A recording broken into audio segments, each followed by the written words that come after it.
शनिदेव आवाज लगा रहे थे, अरे कहाँ गई भाग्यवान, इस उम्र में भी तुम्हें चैन है कि नहीं है? जब देखो तब अपने कमरे में आराम नहीं करती है। पूरी उम्र काम किया है, अब तो कम से कम इन घुटनों को थोड़ा आराम दो। अब पता नहीं रात के 10 बजे आप फिर पता नहीं कहाँ लग गई है जाके। पूरा दिन मैं कहता हूँ, कभी कपड़ों में, कभी बर्तनों में, कभी सब्जी काटने में, क्या करती रहती है जब दो दो काम वाली तुमने रख रखी हैं? क्या फालतू के पैसे आए हैं तुम्हारी जेब के अंदर जो फिर उन्हें देती हो, उन्हें भी रखती हो और खुद भी करती हो? मुझे तुम्हारा काम कभी समझ में नहीं आता, तुम क्या करना चाहती हो अपनी लाइफ में? कुछ नहीं, रसोई में लगी हुई थी कमला जी और रात के बर्तनों को धो रही थी। अब तुम रात के बर्तन धो रही हो, सुबह वो काम वाली आएगी वो भी तो धोएगी, वो क्या करेगी? किस बात के पैसे उन्हें तुम देती हो?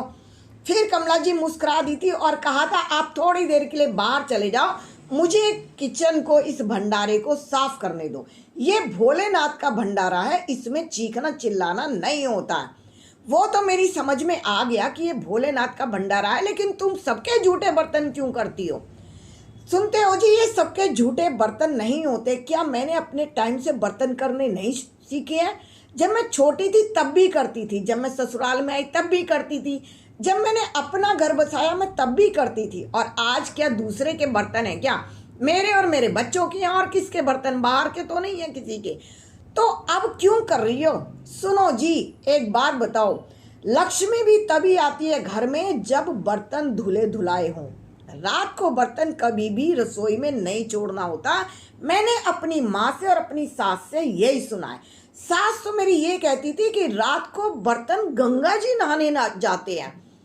हर चीज का लॉजिक था, हर चीज को धर्म से इसलिए जोड़ा गया था ताकि हम शुद्धता से और पवित्रता से रहना सीखें। इसलिए उन्होंने हर चीज को धर्म से जोड़ दिया था।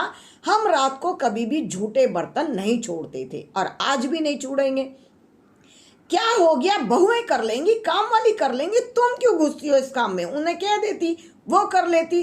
सुनो जी, एक बात बताओ, आप सुबह सुबह उठ के इसमें चाय बनाने आओगे या बहू बनाने आएगी? और सुबह उठ के एक तरफ झूठे बर्तनों की सिंक पड़ी है, एक तरफ चकला बेलन रखे हैं, एक तरफ तवा चिमटा रखे हैं, झूठे रखे हैं सब चीजें। क्या आपका मन करेगा कि उन्हीं बर्तनों में आप चाय पी लो? सुबह उठते ही सोचो आपकी गंदगी के दर्शन हो, और एक तरफ आपको सुबह सुबह रसोई बिल्कुल साफ सुथरी मिले, भोलेनाथ का भंडारा नजर आए। दोनों में क्या अंतर है आप ही सोच लेना। अब किशनलाल जी समझ चुके थे कि कमला जी एकदम अपनी जगह राइट थी कि रात को झूठे बर्तन रसोई में नहीं छोड़ने हैं।